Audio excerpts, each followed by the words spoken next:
What awaits us after death? This question has tormented humanity longer than writing has existed. We built temples, wrote books, argued and feared, but one woman dared to declare she had seen the afterlife and even created its map. It was Sylvia Browne, the most scandalous and the most famous medium of America, a person who for decades shocked the audience. She did not like vague phrases. She spoke directly. Death is not the end. It is the beginning of real life. People listened to her, holding their breath. Some laughed, thinking that they were facing a charlatan. Others cried because for the first time they heard words that gave hope. And still others believed every word she said and found comfort in them. According to Sylvia, after the last earthly breath, a person feels incredible relief, as if a heavy stone falls from the chest. Pain disappears, anxiety dissolves. The soul slips out of the body and rises upward. The first place it reaches, Browne called the Valley of Transition. She described it as a vast plain, flooded with soft golden light. There it is always early morning, fresh air, the scent of flowers. No darkness, no horror. In this valley, souls are met by loved ones who left earlier, parents, children, friends, even pets. The most important thing happens there: realization. The soul understands, yes, life on earth has ended, but existence continues. However, not everyone crosses this boundary easily. Some cling too tightly to the material world. Someone does not want to let go of home and money, someone of power or familiar pleasures. They refuse to move further, get stuck between worlds. Sylvia called them wanderers, and people for centuries called them ghosts. She insisted, if a person knows in advance what awaits him, the transition will be softer. That is why she created an entire map of the other world. According to her, it was not symbols or fantasy, but a real scheme of the soul's journey. First, the Valley of Transition. Then, a long, dazzlingly bright road. It led to the place Sylvia called the home of the soul. There is no suffering, no disease, no loneliness. There everyone receives what he so lacked in life: love, understanding, peace. And here her words sounded especially bold. No one goes to hell, she declared. Hell is an invention of people. There are only lessons that we did not have time to complete. For priests, this was blasphemy, but for thousands of ordinary people it was a relief. Sylvia described entire cities of light, where souls live as real as we do here. She spoke of giant libraries where the history of humanity is stored, of palaces of wisdom, where every soul can see all its past lives and understand what mistakes it repeats. There are no secrets and no lies. Everything is transparent, everything is open. According to her, this world is more beautiful than any earthly places. The sky there always shines, the grass radiates light, and the air is filled with music. This is not paradise in the usual sense, where only the chosen ones enjoy peace. This is the natural home for everyone. And in this was Sylvia's main thought: the afterlife awaits everyone. Not the chosen, not the righteous, not the martyrs, but all people without exception. After the Valley of Transition and the Road of Light, the soul enters the place that Sylvia Browne called the home of the soul. She claimed, it is there that we feel we have returned home after a long and difficult journey. Many people fear death because they think it takes everything from them. But according to Browne, death gives us back what we lost long ago: freedom, lightness, the memory of who we really are. She said that in this world there is no old age. The soul takes on the ideal age, about 30 years. Even if on earth a person left sick, exhausted, or in deep old age, there he regains strength. Children who died too early grow up in the home of the soul to the perfect age. No one remains crippled, no one suffers. There are no illnesses, no injuries, no pain. People often asked, what do we do there? Is eternity only rest? Sylvia answered. No, it is not endless vacation. In the otherworldly realm, life is full of activity. Souls learn, communicate, create.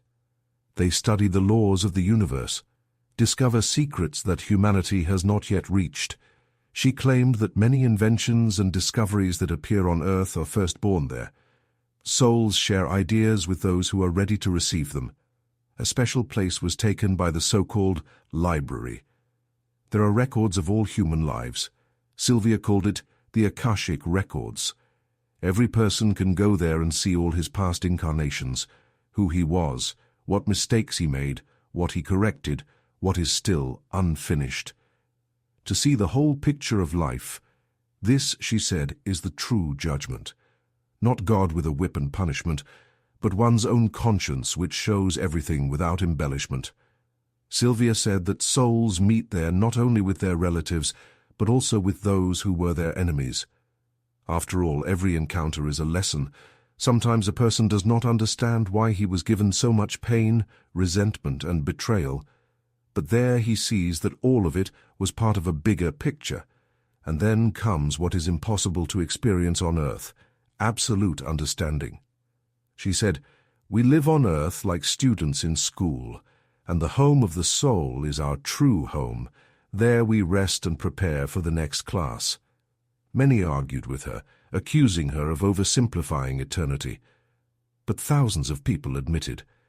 Her words helped them survive the death of loved ones. Because instead of horror and emptiness, they imagined their relatives living in a beautiful world without pain. Interestingly, Browne described in detail even the geography of the otherworldly realm. According to her, it is not located on some distant star, but literally next to us, only at a different frequency. It is like radio stations. We hear one, but if you turn the knob, you find another. So it is with the afterlife. It is here, but our eyes and ears are not able to perceive it. Sylvia said that there are mountains, forests, oceans, but all of it is much brighter, cleaner, and more beautiful than on earth. Flowers there never fade, water is always transparent, and the sky always glows with a soft radiance. There reigns a sense of harmony that cannot be conveyed in words. And yet the strongest part of her words was something else. She claimed that in the home of the soul, every person finds what he most lacked in life. A loner finds friends, the rejected, love, the weary, peace. But at the same time, no one forgets earth. There we understand. All our earthly sufferings were not in vain. She often repeated, "We return there again and again. This is not the end. This is a journey." Sylvia Browne claimed that the home of the soul is arranged in such a way that everyone can grow and learn. She said, "No one sits idle. Souls there do not simply rest. They choose activities that are closest to their essence. Some continue to create music and art. Others study science. Still others help those who are still living on earth." She called this the work of spiritual guides. According to her, each of us has a guide, a soul that accompanies us from birth to death. Sometimes we call this a guardian angel. But Sylvia claimed, this is not an angel with wings, but the same kind of soul, only more experienced. It has lived many lives and now helps us not to lose our way. Sometimes we hear its voice as intuition. Sometimes we feel its presence in a dream. Sylvia said that the souls of the guides come to the home of the soul and discuss there, together with others, how to help their protégés. They create, as it were, a plan, a map for each person. And although we think that we live by chance, in fact much is prepared in advance. But the choice still remains with us. We can follow the hints, or we can turn away. Her words about the absence of hell in the home of the soul made a special impression. She said, "Hell is what we create ourselves by living with hatred and anger." In her view, after death, no one goes into eternal torment. There is only a place she called the level of regret. There, souls that caused much harm remain for a while. They see everything they did, feel the pain of their victims, and learn to understand. But this is not punishment. It is a chance. There is no devil, no fire, no eternal screams. There is only the truth about one's own deeds. Many found comfort in these words. After all, thousands of people spend their whole lives fearing hellish torments. Sylvia, however, said, God is love, and love does not create eternal punishment. She claimed that even the darkest souls sooner or later return to the light. Her stories about the home of the soul also included descriptions of places of power. She said there is a temple of music, where melodies sound that no one on earth has ever heard. A temple of knowledge, where one can touch the truth about the universe. And gardens, where every flower is like a living being that feels love. She claimed that it is in these gardens that souls often meet their pets. According to her, all animals also cross over into that world. There you can once again see the beloved dog or cat that once left. And this was especially important for those who had lost pets and suffered. Sylvia emphasized, we do not lose anyone forever. All meetings are possible. The souls of loved ones wait for us by the road to greet and embrace us. She said this is the most touching part of the journey, the moment when a person realizes death has not separated but instead reunited. She often gave examples from her own experiences. She said she saw her mother after her death, and she looked young and happy. This was not a hallucination, Sylvia said. This was the home of the soul that I was able to glimpse. Her words sounded like comfort for those who had lost loved ones. People felt, there, beyond the threshold, there is no horror and emptiness. There is light, joy, and reunion. Sylvia Browne claimed that every person chooses for themselves when to return to Earth. She said, no one is born by accident. The soul itself decides when and where to appear. Before a new incarnation, the soul goes into the hall of planning. There, according to her, are huge scrolls or books in which all past lives are recorded. The soul, together with its guides, studies its mistakes and achievements and chooses what it needs to learn next. She claimed that even parents are chosen in advance. The soul, as if, says, I want to come to these people because it is with them that I will be able to go through my lesson. Sometimes this explains why children can be so different from their parents, because inside they carry their own story, stretching across centuries. Sylvia said that in the home of the soul, there is no compulsion. No one forces the soul to go where it does not want to, but there is an understanding that without the next step, it is impossible to move forward. Therefore, most souls choose to return. And although life on earth is full of pain and difficulties, it is here that we are given the chance to grow. She was especially often asked, why do good people suffer? She answered, because they themselves chose to go through this path to learn compassion, patience, or strength. This sounded unexpected, but for many it gave meaning to their suffering. After all, it is much easier to endure pain if you know. It is not accidental, it is part of the plan. She also claimed that souls often return in groups. People who were together in past lives meet again, as parents and children, as husband and wife, as friends. This explains the amazing feeling when at the first meeting with someone, it seems that you have known them for a long time. Sylvia said, these are your old companions on the journey. Especially interesting was her description of the so-called soul contracts. According to her, before birth, we make a kind of agreement. What trials we will go through, what people we will meet, what lessons will be most important. Sometimes the contract includes difficult events, illness, loss, loneliness. But all this is not an accident, it is a pre-agreed path. Sylvia claimed that this does not mean that we have no freedom. She said, a contract is not shackles, it is a script, but you can always play the role differently. For example, if betrayal is in the contract, we can respond with anger and destroy the family, or we can forgive and change the course of events.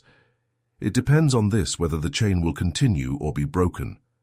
She often repeated, there is no punishment, there are only lessons. This became the key idea of her teaching. Unlike many religious concepts where fear dominates, Sylvia offered hope. Her books and speeches were popular precisely because she gave people a sense of control. She said, "You are not victims, you are co-authors of your destiny." And this inspired especially those who felt powerless. Sylvia described the home of the soul as a place where justice reigns. There, no one suffers from poverty or injustice. Everyone receives what they have earned through their growth. She said, "On earth much seems accidental, but there everything aligns in harmony." She also said that souls can observe earth. According to her, from the home of the soul, you can see your loved ones, you can send them signals. Sometimes it is the faint smell of a deceased grandmother's perfume. Sometimes it is dreams that seem too real. Sometimes it is the feeling that someone is near, although no one is there. All this, she said, are signs from the home of the soul. These stories brought comfort to people. After all, many fear that the dead forget us. But Sylvia said, "They do not forget. They are closer than you think." But the most amazing thing Sylvia talked about was that the map of the afterlife is not something fixed. It is alive. It changes depending on how we live our lives. She compared it to a river. If you choose the path of good, the river carries you to bright shores. But if you choose darkness, then the current takes you to cold and empty places, where you must wait a long time until the soul remembers the light. And this thought is striking. We draw our own map here on earth, with daily words and actions. She warned, the greatest illusion of man is to believe that after death, nothing depends on them anymore. But, she said, it is precisely there that we encounter everything we left in the hearts of others. Every grievance, every kind word, every smile becomes our guidepost. A person who sowed hatred meets landscapes of those very shadows, and the one who carried love finds themselves among gardens and bright paths. Sylvia said that the hardest thing for the soul is to realize how many opportunities were lost. In the afterlife, we are shown all the crossroads where we could have chosen better, but did not. She described it as a hall of mirrors, where you see not only yourself but also the lives of those you influenced. And only then do you realize that even one cruel phrase could have changed someone's future. But along with this, she also spoke of great hope. On the map, there are always new paths. Even if a person lived their life in darkness, they still have a chance to move toward the light, through repentance, through the sincere desire to correct at least in the heart what was destroyed. Souls are not punished. They are taught. Every meeting after death, every conversation with guides, it is a new lesson, a new opportunity to rise higher. And most importantly, she always repeated, do not be afraid of death. Be afraid to live life in such a way that after it, not a single bright road remains. Think about it. Perhaps right now you are drawing for yourself the map you will see after the transition.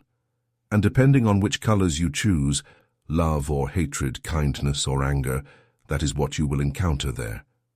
And now I want to ask you, have you ever felt that there is a place where we will all return? Have you had dreams where you saw roads, forests, or light calling you? Write your stories in the comments.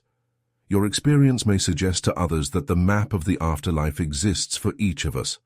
Sylvia Browne said that the greatest delusion of people is to think that death puts a period. She claimed, death is not the end, it is the return home. That is why she called the home of the soul not a place of punishment, but a place of rest and truth. She described the moment of death as surprisingly gentle. The soul, she said, leaves the body without pain. The first thing a person feels is lightness, as if a huge burden has been lifted from their shoulders. Then a bright light appears. But it is not a blinding fire, it is a warm glow that radiates peace. There, she said, close souls meet you, parents, children, friends who left earlier, and this reunion gives a sense of joy that cannot be described in words. She said, there is no fear there, only love. Sylvia paid special attention to the fact that in the home of the soul there is no eternal hell. She claimed, Hell exists only in the consciousness of those who refuse to grow. A soul that chooses to remain in hatred or anger creates darkness for itself. But as soon as the desire to move toward the light appears, the door opens. This idea sounded revolutionary, especially for those who lived their whole life in fear of a punishing God. Her words gave hope even to those who felt guilt. No one is doomed forever. She said that souls can rest as long as they need. Some return quickly after a few years, some wait for centuries. It all depends on whether the soul is ready to learn again. But no one is lost and no one disappears. Sylvia emphasized that the home of the soul is not just a dream world. There is order there. Souls continue to develop, to learn, to help others. She said, "Those who left earlier become our guides. They help us in difficult moments." People often asked her, "Why do I feel that my mother is near?" She replied, "Because it's true. Souls do not leave forever. They are near as long as you need their support." Sylvia claimed that this is exactly why it is so important to live with dignity. Our ancestors watch us, and one day we will meet them again. And what we carry in our hearts, resentment or gratitude, will be connected not only with us, but also with them. Her words inspired, "You are part of a great chain, but you are not slaves of this chain. You can change its links." She said that even after death, the soul has the opportunity to learn. Mistakes do not close the road. Every step, every forgiveness, every attempt to love opens new horizons. Perhaps that is why millions listened to her. She did not give empty promises, but a picture that united hope and logic. She said, "The afterlife is not a myth. It is a continuation in which everything makes sense." And here arises the main question. If all this is true, then how are we living our lives now? Are we ready to meet our ancestors? Are we ready to return home with clean hands and an open heart? Sylvia said, "You are writing your own story, and what you carry with you beyond the door of death is the only thing that truly belongs to you." Think about this. All wealth, all houses and things will remain here, but every kind word, every act, every forgiveness will go with you. And perhaps this is the very secret of why the home of the soul is described as a place of light, because there, people bring only what is able to shine. Friends, now tell me, do you believe that the soul returns home after death? Have you ever felt the presence of those who left near you? Write about it in the comments. Your story may support others. Don't forget to like, subscribe to the channel, and share this video. After all, knowledge of what awaits us after death can change life itself.